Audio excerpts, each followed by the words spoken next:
Bonjour, mesdames et messieurs. Ah, vraiment, le Gabon, quel pays?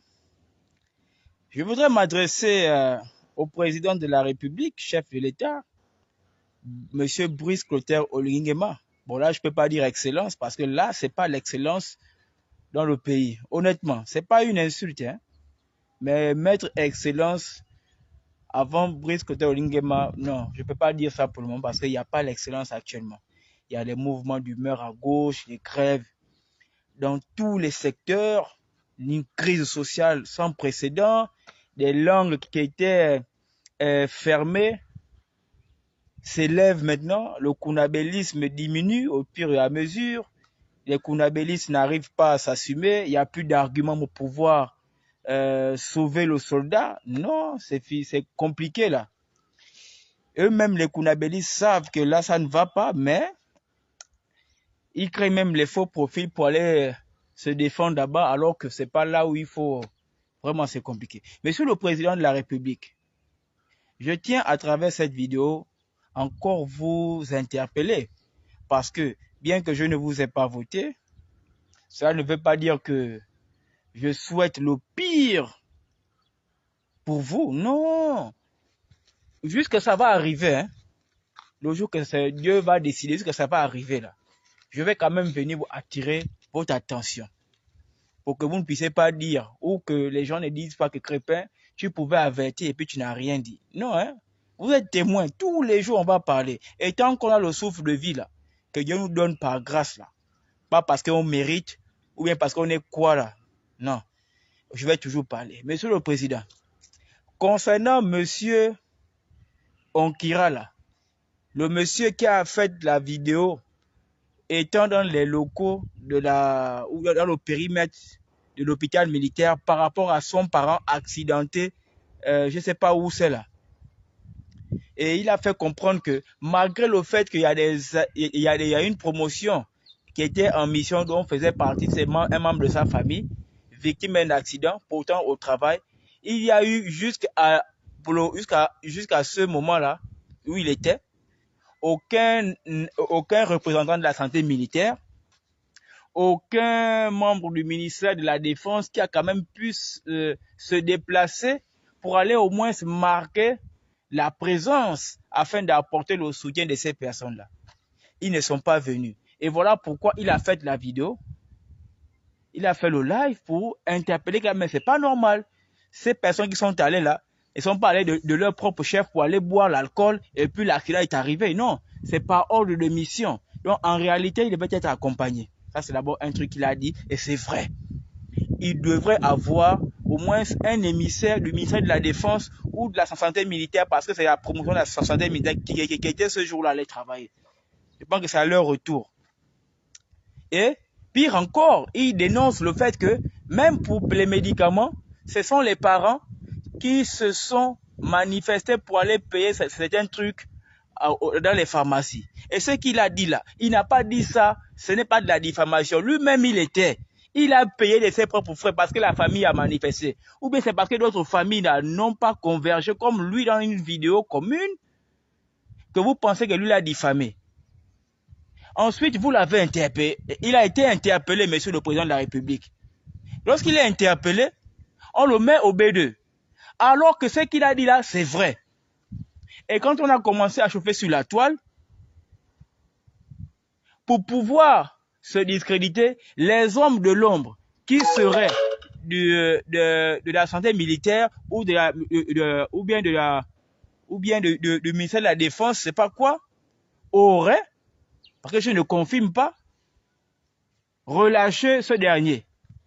Et il est venu faire une vidéo comme on a fait avec Novelas au Wehrmacht.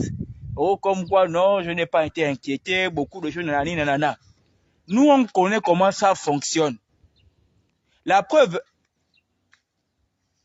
Alain Bomo Gauthier, qui a reçu des messages SOS qui sont vrais, que les voitures taxi cam venaient de la frontière qui est en provenance du Cameroun là, se fait passer devant la frontière par des agents de force de l'ordre là qui sont à la frontière.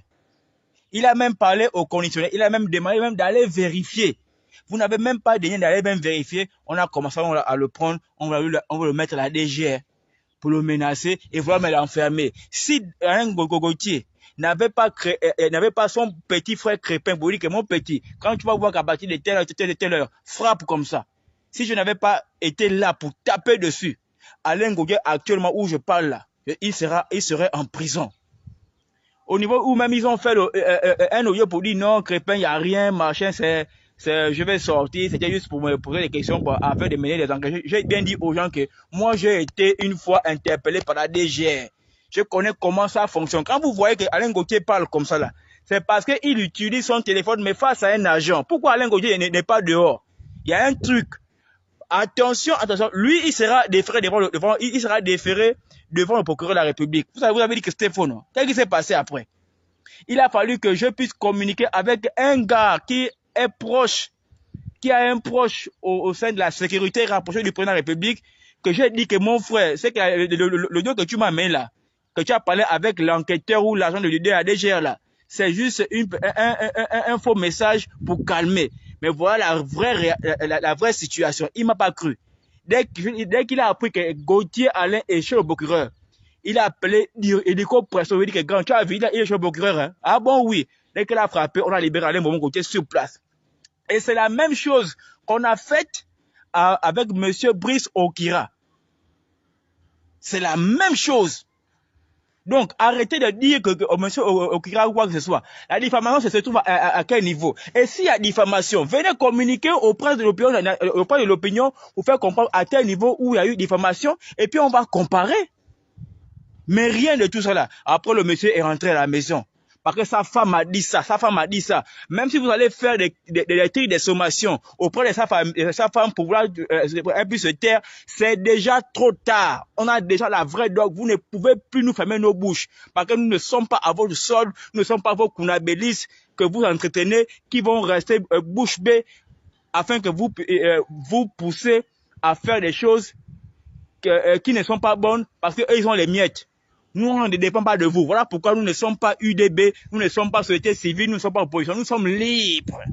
On appartient tout simplement à Dieu qui nous permet de dire des choses qui sont vraies, même au conditionnel. Parce qu'au moins, là, vous ne pouvez pas nous mettre la main dessus parce qu'on n'a pas le conditionnel. On est d'accord. Donc, le monsieur en question a été, selon sa dame, sa femme, et selon ce que nous avons comme information, je parle encore au conditionnel, il a été rappelé par l'OB2. Mais on rappelle une personne, même pas une convocation. Quand ce sont les hommes nantis là, vous apportez la convocation ou bien vous faites avis de recherche ou vous venez déposer. Mais vous l'appelez, il vient, d'après ce que sa femme a révélé, hein, qu'il a été appelé. Quand il part, boum, allez, on va voir maintenant, on va mener chez le procureur. La diffamation se trouve où? S'il a révélé ça, en réalité, la justice gabonaise devrait s'imprégner de cette révélation, cette qui fait mal, pour voir qu'en réalité, les hommes qui sont autour du président, qui devraient faire la bonne chose pour sa politique centrale décentralisée, ne l'appliquent pas. Et par conséquent, ils exposent Brice Kotter Oligingema à la vindicte populaire. Et ça donne encore un couloir aux activistes de bien vous frapper dessus. Mais si vous ne voulez pas que les activistes vous frappent dessus, qu'est-ce qui est compliqué? Faites les choses bien. Je vous le jure qu'on va vous encourager à bien faire. Même Jonas Moulenda qui vous attaque, lorsque vous faites bien les choses, il vous encourage. Lorsque M. Brice Kotter Oligingema est attaqué, il vient défendre le président d'abord parce qu'il est attaqué à tort. Mais lorsqu'il fait mal, il allume le président. Voilà ce qu'on appelle être crédible et être normal. Et puis, qu'est-ce que vous voulez faire? Vous voulez empêcher ces personnes de dénoncer les tares autour du président. En réalité, ils rendent un très bon service à monsieur le président en lui faisant comprendre qu'il est mal accompagné et finalement, il est exposé à toute éventualité, soit un renversement brutal ou bien planifié. Ça peut arriver à n'importe quel moment. En réalité, nous qui faisons les alertes, nous sommes en réalité des bons partenaires pour vous. Mais vous nous combattez. Non seulement les Kounabélis en question savent qu'ils ne peuvent pas parler à cause des pactes signés, les pactes de non-agression, parce que Jonas Moulenda l'avait dit, et ça se fait voir à ce jour, que leur silence, c'est un silence coupable qui conduit à un laxisme et à un paisible ou à un terrain plat pour faire tout ce que l'on veut. Et ce n'est pas bon pour qui? Pour le président. Parce qu'il est exposé. Et remarquez bien, la communication actuelle sur les réseaux, on ne dit pas que c'est la santé militaire ou bien le ministère de la Défense. Hein. On dit que c'est le président de la République qui a fait que l'on puisse kidnapper M. Onkira pour aller l'amener pour avoir dénoncé certaines choses. Mais il dénonce un fait qui est réel. Mais pourquoi vous faites ce que vous faites là? Vous pensez qu'en faisant ça, vous faites du mal à qui? Ça ne vous touche pas personnellement. C'est M. Brice Koté Olinguema qu'on va attaquer. Et c'est vous qui mettez Brice Koté Olinguema en tête pour qu'il puisse recevoir les cartouches et puis vous êtes derrière. Donc en réalité, votre mission, c'est de détruire ce monsieur. Et comme lui-même là, j'ai l'impression que la gouvernance qu'il a actuellement, le siège auquel il s'assoit pour gouverner le pays en tant que président officiel élu à 94%, en réalité, c'est comme s'il gouverne le pays avec un gage. Que bon les gars, ce qu'on a fait le coup d'État parce que vous savez, non, ok. Mais bon, nous aussi, on sait que toi, tu manges tes affaires, mais nous aussi, on sait que nous, on est avec toi, donc tu nous mets aussi à l'aise quelque part. S'il y a des dénonciations, bon, voilà. Ou bien, est-ce que c'est bon? Oh oui, c'est bon. On a l'impression que c'est comme ça. Voilà pourquoi il n'y a pas de sanctions et tout le monde peut faire comme on veut. La gabégie à gauche et à droite, les nominations par copains, coquins, consanguins, bon, tout et n'importe quoi. Et on n'a pas envie de parler. Sauf ne peut que rester ou profiter aussi de la mangeoire ou bien de ceux qui tombent au-dessous de la table et les personnes qui peuvent aussi entrer à l'intérieur et se taire. Comme si c'est le credo à suivre pour manger en paix. 20 ans, tu es avec eux, tu manges, tu ne parles pas. Mais tu essaies de lever la main pour dire que non, c'est pas normal, on va te tuer. Est-ce qu'on peut diriger un pays comme ça? Et vous ne pouvez plus vous cacher derrière la malgestion d'Ali Bongo. Vous-même, vous êtes des mauvais gestionnaires, vous êtes des mauvais boutiquiers, vous êtes des voleurs, vous êtes des malfaiteurs, vous faites mal. Et on va vous le dire pour que ça change. Et si vous ne voulez pas que ça change, que vous nous enfermez tout le temps par rapport à ce que nous disons, vous aurez maintenant derrière vous, pas le peuple seulement, mais la colère de Dieu. Et la colère de Dieu, c'est pas bon. Monsieur Oligui, faites attention. Et on vous amène au sacrifice, comme le mouton qu'on attache au cou. Et puis on tire à la tabaski ou bien qu'on élève pour aller sacrifier parce que d'autres gens vont manger. Et ce qu'ils sont en train de vous faire. Quand on vous parle là, vous pensez qu'on est contre vous. Et vous dites que les activistes ne font absolument rien. Les sorciers, ce sont les personnes qui vous applaudissent tout le temps. Les Jules Bertrand Mekamemba, les Lanti-Washington, les Yannick Domba et tout le reste. C'est eux qui aiment parler hier là, qui sont aujourd'hui avec vous, qui vous encouragent et qui veulent vous...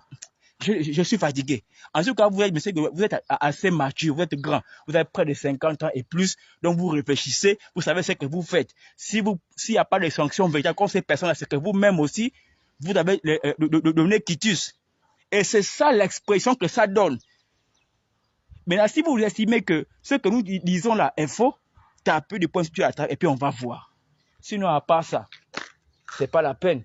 Libérez ce monsieur. Et Kelly Ondo, sa situation, à quel niveau pour Kelly Ondo, que vous avez dit que quand il va sortir, il va reprendre son boulot. Si vous avez peur qu'il soit toujours le corps habillé devant vous là, envoyez-le même en tant que même attaché militaire à un autre pays là-bas. Puis que ce bébé, il vous fait peur. Envoyez-le là-bas. Et puis il va vivre avec ça parce que là, il n'est pas restauré. Alors que Léon Zoué, qui était un voleur, c'est pas de ma faute, c'est la presse qui avait écrit ça en ligne, entre l'écrivain de la presse là. Entre celui qui a écrit ça en ligne et le lecteur, c'est celui qui a écrit là qui est le véritable problème. Moi, je suis un lecteur, un consommateur d'informations. S'il n'y a pas eu censure par rapport à ce post en ligne d'un média accrédité et que moi, je répète ce qui a été écrit, je ne ferai pas l'objet d'une interpellation. Sinon, si on m'interpelle, allez interpeller celui qui avait écrit ça, je serais fait d'aller, nous ne devons pas. Mais Léon Zoué a même encore voulu être parmi les maires parmi le MERS, parmi les probables personnes qui vont encore aller s'asseoir au siège du comment on appelle ça? Comment on appelle ça? La mairie centrale. Un repris de justice. Or, Kelly Ono n'a jamais tué. Il a fait quelque chose que vous avez reçu à faire. Donc, en réalité, libérez le frangin. Remettez-lui sur sa place à laquelle il mérite de travailler ou bien envoyez-le attaché militaire quelque part, même au Bangladesh là-bas. Non, ce pays-là, en tout cas, j'ai déjà parlé. C'est fini. Moi, on va toujours parler. Pas comme vous voulez. On va parler.